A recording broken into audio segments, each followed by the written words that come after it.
Job లేక ఇబ్బంది పడుతున్నారా? అయితే మెడికల్ కోడింగ్ మీకు మంచి ఆప్షన్. వెంటనే కాల్ చేసి కోర్సులో జాయిన్ అవ్వండి. నమస్తే రమగారు. నమస్తే జయ. రమగారు, చందమామ కథ ఏదైనా చెప్పుకుందాం. నేను తన పేరు చెప్తా, నువ్వు అలాంటిదా అని అడగకూడదు. ఓకే. దరిద్ర దామోదరుడు ఆయన అడుగుతా. ఏంటి రమగారి కథ? తమాషా కదా జయ. మామూలుగా మనం ఏం చేస్తామంటే, మన ఫ్రెండ్స్లో చుట్టాల్లో చూస్తాం, అన్నీ బాగానే ఉన్నాయి, అనవసరంగా ఈ పని చేశారు, దారిపోయే దరిద్రాన్ని ఎతికెక్కించుకున్నారు, అప్పటి నుంచి వీళ్ళ పని ఇలా అయిపోయిందని చెప్పుకుంటాం కదా. అవును. ఈ దారిన పోయే దరిద్రం దాని దారిని అది పోతుంటుంది, వీళ్ళకి వెళ్తారు, అనవసరంగా ఆ పని చేశారు, వీళ్ళ నెత్తి మీదకి ఎక్కేసిందని. అలాంటి ఒక కథ అనమాట. ఓకే. పూర్వం అంటే ఒక అన్నదమ్ముడు ఉండేవాడు. అన్నయ్య చాలా తెలివిగలవాడు, టక్కరి జిత్తులు మారి. తమ్ముడు కొంచెం సాధువర్తనుడు. అన్నయ్య కొంచెం ధనికులు ఆవిడని పెళ్లి చేసుకున్నాడు. అట్నుంచి డబ్బులు కలిసి వచ్చినాయి. వ్యాపారం వ్యవసాయం లేచిపోయాడు. బాగా ఫుల్ సంపాదన పడయ్యాడు. తమ్ముడికి పెద్దగా ఆస్తి స్వాస్తి పంచల. వీళ్ళు కాసిన గేదెలు ఏవో వచ్చినాయి. ఒక సామాన్య కుటుంబీకపు అమ్మాయి వచ్చింది భార్యగా. ఏదో అట్టట లాగేవాడు బండి. పెద్ద వ్యాపారాలు, గేదెల వ్యాపారాలు అవి చేస్తే డబ్బులు వస్తాయి, చేత కాదు అతనికి. అట్లా మెత్తగా ఉండేవాడు. క్రమంగా ఏమైంది, గొడ్లన్నిటికీ దొమ్మరోగం అంటారు, అదొక చిత్రమైన జబ్బు. ఒకదానికి వస్తే అన్నిటికీ అంటుకుంటుంది. గుడ్లు కాస్త చచ్చిపోయింది. గొడ్లతోటి హాయిగా ఉండేవాళ్ళు, వాళ్ళు బతికేవాళ్ళు. పిల్ల జల్ల ఏర్పడ్డారు. ఆయనకి పిల్లలు ఉన్నారు, ఈయనకి పిల్లలు ఉన్నారు. దాంతో వీళ్ళు ఇక సంపాదన లేక ఏదో పూట కూలికి వెళ్తే వెళ్ళినట్టు, లేకపోతే లేనట్టు కడుపులో కాళ్ళు పెట్టి కూర్చోవటం మొదలుపెట్టారు వీళ్ళు. అన్నయ్య మాత్రం భలే సంపాదించాడు. పెద్ద దివ్యభవనం కట్టాడు. ఆయన పట్టుకున్నది బంగారం, ముట్టుకున్నది ముత్యము అయిపోయిందిట, అంత సంపాదించేశాడు. ఒక్కోసారి అట్లా కలిసిస్తుంది చూడు కొంతమందికి. మామూలు వాళ్ళే సడన్గా ఒక 5-6 ఏళ్లలో జామ్మని ఎక్కడికో వెళ్ళిపోతారు. మనం అలాగే ఉంటుంటాం, చూస్తాం అట్లా కదా. అవును. సరే, ఏం చేయాలో తెలీదు, అట్ట గడుపుతున్నారు. అయితే ఒకనాడు వాళ్ళ ఆవిడ శతపోరేసింది తమ్ముడిని. మీ అన్నయ్య శుభ్రంగా ఉన్నాడు, మనకు వచ్చిన కష్టం చెప్పుకుంటే కాదా మన సమస్య తీరేది, కనీసం 4 గొడ్లు కొనుక్కోవడానికి డబ్బులు ఇచ్చినా మళ్ళీ గొడ్లు కొనుక్కుని ఏదో రకంగా మేనేజ్ చేసుకుందాము, మీ అన్నయ్యని సహాయం అడుగు అని పేడిచ్చింది. ఇతనికి పెద్ద ఇష్టం లేదు, అన్నయ్య ఏమైనా చేస్తాడన్న నమ్మకం కూడా లేదు. సరే, భార్య ఇట్లా శతపోరుతోంది కదా అని ఏదో ఉన్న గంజి దాగి పోయాడు అన్నయ్య దగ్గరికి. అన్నయ్య దగ్గరికి వెళ్తే తమ్ముడు గోడంతా విన్నాడు. అన్నయ్య విన్నాక, తమ్ముడు రేపు కాదు ఎల్లుండి గురువారం నా పుట్టినరోజు, నువ్వు మరదలు పిల్లలు తప్పకుండా రావాలి అని చెప్పాడు. అప్పుడేం చేతిలో పెట్ల, ఈ ఇంటికి వెళ్ళిపోయాడు తమ్ముడు. భార్యకి చెప్పాడు, మా అన్నయ్య పుట్టినరోజుట ఎల్లుండి రమ్మన్నాడు అని. వీళ్ళిద్దరు ఏమనుకున్నారు, ఓహో ఏదో ముట్ట చెప్తాడు బహుమతి, పుట్టినరోజు సందర్భంగా ఇవాళ అనుకుంటాడు, బాగానే ఉందిగా. సరే, 3వ రోజున భార్యాభర్త ఉన్నంతలో కాస్త శుభ్రంగా తయారయ్యి పిల్లలకి మంచి బట్టలు తొడిగి తీసుకుపోయారు. తీసుకెళ్తే ఇక ఎంతమంది వచ్చారో, షావుకారులు, పెద్ద పెద్ద వాళ్ళు, రాజోద్యోగులు, గ్రామాధికారులు, ఎంత బొజ్జలు బొర్రలు ఉన్నవాళ్ళు. వీళ్ళు బక్కచిక్కిపోయి ఉన్నారు. వీళ్ళు తండ్రి భార్యాభర్త పిల్లలును అందరూ నున్నగానే ఉన్నారు. ఒక్కొక్కళ్ళు 1000 వరహాలు కూడా బహుమతి చేశారు ఈయనకి. 100 వరహాల బహుమతులు, రకరకాల సామాన్లు, వెండి సామాన్లు, పళ్ళ బుట్టలు, పువ్వుల గుత్తులు బహుమానాలు చేశారు. ఇక వాళ్ళ అన్నయ్య అయితే ఒక్కొక్కళ్ళకి దగ్గరుండి వడ్డించి, ఇంకో ముద్ద అన్నం తినండి, ఇంకొంచెం పాయసం వేసుకోండి, ఈ పానీయం తాగండి, ఇంకొంచెం పోస్తాను అని చెప్పేసి వాళ్ళ వెనకాల తిరుగుతూ అందరికీ వడ్డలను చేశాడు, భోజనం చేశాడు. భార్యాభర్త పిల్లలు ఇద్దరు, తమ్ముడు పెళ్ళాము పిల్లలు ఉంచున్నారు పక్కన, చెంపకి చేయి చేర్చి. ఏం చేయాలో తెలియలా. బహుమతి ఇచ్చిన వాళ్ళు స్టేజ్ మీదకి వెళ్తున్నారు, వాళ్ళు భోజనాలకు తీసుకెళ్తున్నారు. వీళ్ళు ఏ బహుమతులు లేవు వీళ్ళ దగ్గర. నుంచున్నారు. అందరూ భోజనాలు చేశారు. తల్లి పిల్లలు పాప ఒట్టిగా ఉన్నారు. ఎవ్వరూ వీళ్ళ వైపు కూడా చూడలే. అన్న కానీ వదిన కానీ వాళ్ళ పిల్లలు కానీ పనివాళ్ళు కానీ వచ్చిన చుట్టాలైనా వీళ్ళు ఎవరి తాలూకు ఏంటని ఎవ్వరూ అడగల. ఇంకేం చేస్తారు, చూసి 10 గంటలు దాటిపోయాక ఇంకా ఇక్కడ ఉండి ఏం చేస్తాం, పదండి వెళ్ళిపోదాం అనుకుని భార్యాభర్త పిల్లలు 4 నడుచుకుంటూ బయలుదేరితే సరే, ఆ విందులో బోళ్ళని పాటలు అవి పాడారు. ఏం తోచక పెద్ద గొంతుతో పాట పాడడం మొదలుపెట్టాడు ఆ తమ్ముడు.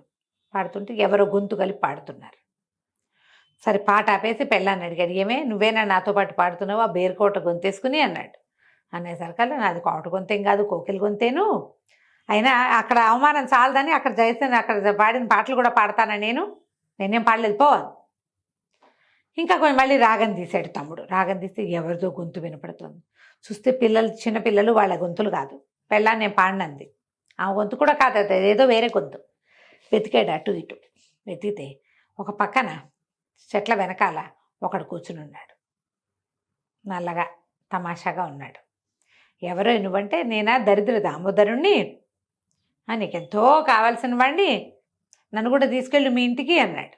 అనేసరికల్లా మాకే కడుపులో కాళ్ళు పెట్టి కూర్చుంటే నువ్వెవడు బాయ్ అని అనలా. నా పాటలో పాట కలిపాడు కాబట్టి వీడు నాకు తోడు, మా అన్నయ్య ఏం పాడలేదు నాతోటి ఓహో అని చెప్పేసి ఆ దరిద్ర దామోదరుడిని వెంట పెట్టు తీసుకెళ్ళాడు.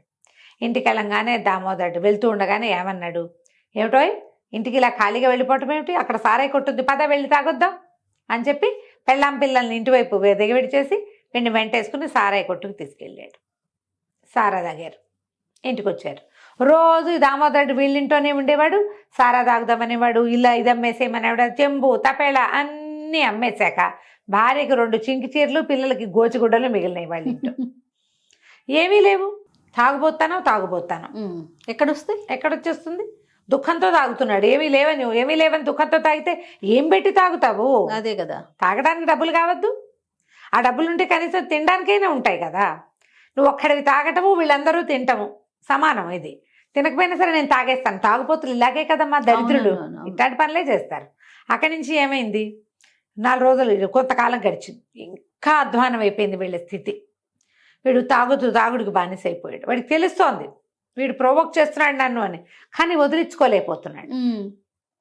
అయితే ఏమైంది, ఓ జత ఎడ్ల బండ్లు పట్రా, నీకు ఒక తమాషా విషయం నేను చెప్తాను అంటే, సరే ఓ సుబ్బయ్య గారి ఇంటికి వెళ్ళి అడిగాడు, బాబు ఓ ఎడ్ల బండి జత కాస్త ఇవ్వండి, కొంచెం పని ఉంది, ఏవో సామాన్లు తెచ్చుకోవాలంటే ఆయన ఎడ్ల బండి జత ఇచ్చి, ఎడ్ల జత బండి పూంచాక ఈ దరిద్ర దామోదరుడు అడిగాడు, నీకు మన ఊరి నుంచి మీ అన్నయ్య ఊరు కాకుండా ఇంకో అవతల ఊరికి వెళ్ళేటప్పుడు ఒక పెద్ద కోన ఉంది తెలుసా అన్నాడు. తెలుసు అన్నాడు. అందులో నల్లపాషాణం ఉంది తెలుసా అన్నాడు. అక్కడ నల్లపాషాణం అంటే ఒక నల్లటి పెద్ద రాయిందట పాషాణం, దాని పేరే నల్లపాషాణం. మరి నల్లపాషాణం కింద బోల్డంత డబ్బు బంగారం ఉంది, మనం 2 పూట్ల తాగొచ్చు, వెళ్ళి తెచ్చుకుందామా అన్నాడు. అయినా తాగుడే. సరే పదన్నారు. పదన్నాక వెళ్ళారు. వెళ్తే ఆ నల్లపాషాణం అసలు ఎప్పటికీ కదల్లా ఉంది. చాలా కష్టపడే తమ్ముడు పక్కకు తోస్తే దాని కింద ఎంత డబ్బో, ఎన్ని నగలో, ఎంత బంగారమో అన్నీ సంచులతో తోడి బండి మీద ఎక్కించాడు తమ్ముడు. ఈ దామోదరుడు ఆ బండి మీద కూర్చుని ఇంకా ఎంతసేపు సోదరా, పద వెళ్ళి తాగొద్దామని పిలుస్తున్నాడు. ఈ తమ్ముడు కనిపించింది, వీడి దుంపదేగా, నా దగ్గర చింకి పాతలతో మిగిలిన తాగుదామన్నాడు, ఇప్పుడు ఇన్ని కోట్ల డబ్బులు వస్తుంటే వీటితో తాగేదంటాడు, ఇవన్నీ తాగడానికేనా? ఇక నేను సుఖపడి తెచ్చేది ఎప్పుడు, నా పిల్లని సంతోష పెట్టేది ఎప్పుడు?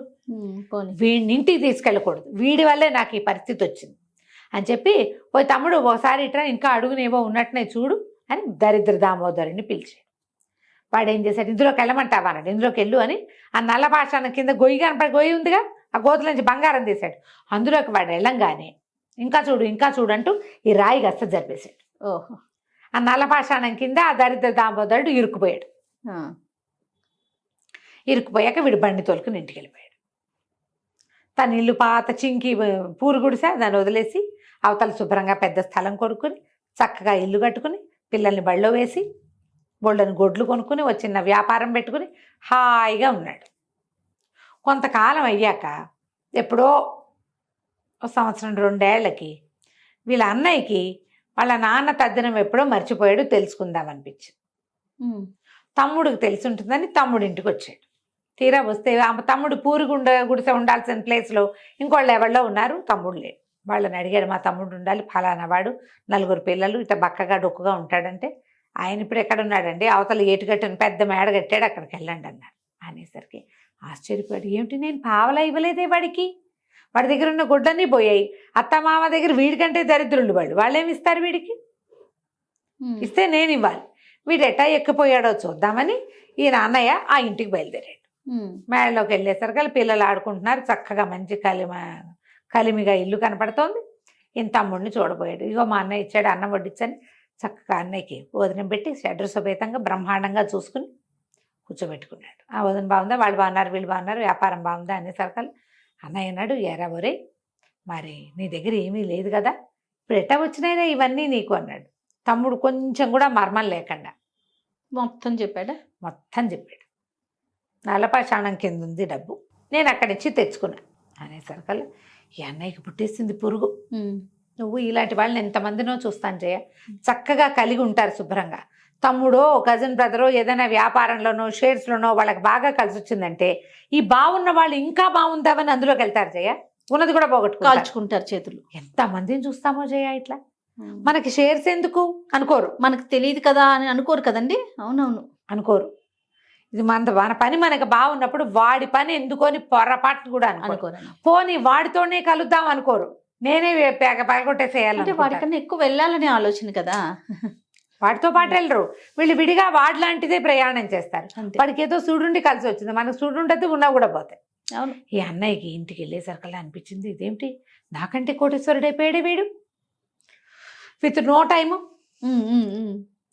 టైం పట్ల మనకు కూడా కావాలి. ఆ నల్లపాషాణ కింద ఇంకేమైనా ఉందేమో తెచ్చుకుందాం అనుకున్నాడు. వెళ్ళండి. దరిద్ర దామోదరుడు ఉన్నాడని తెలియదు, అదేలేండి, చెప్పలేదు. అదంతా ఇంపార్టెంట్ మ్యాటర్ కాదు కదా. ఉమ్. సరే ఈయన ఏం చేశాడు, ఒకనాటి రాత్రి ఒక బండి తీసుకెళ్ళి పలుగు పారా పుచ్చుకొని వెళ్ళి ఆ నల్లపాషాణాన్ని కదిపి తోసేసరికల్లా అందులో ఇరుక్కొని ఉన్నవాడు ఎగిరి వీడి మెడ మీద కూర్చున్నాడు.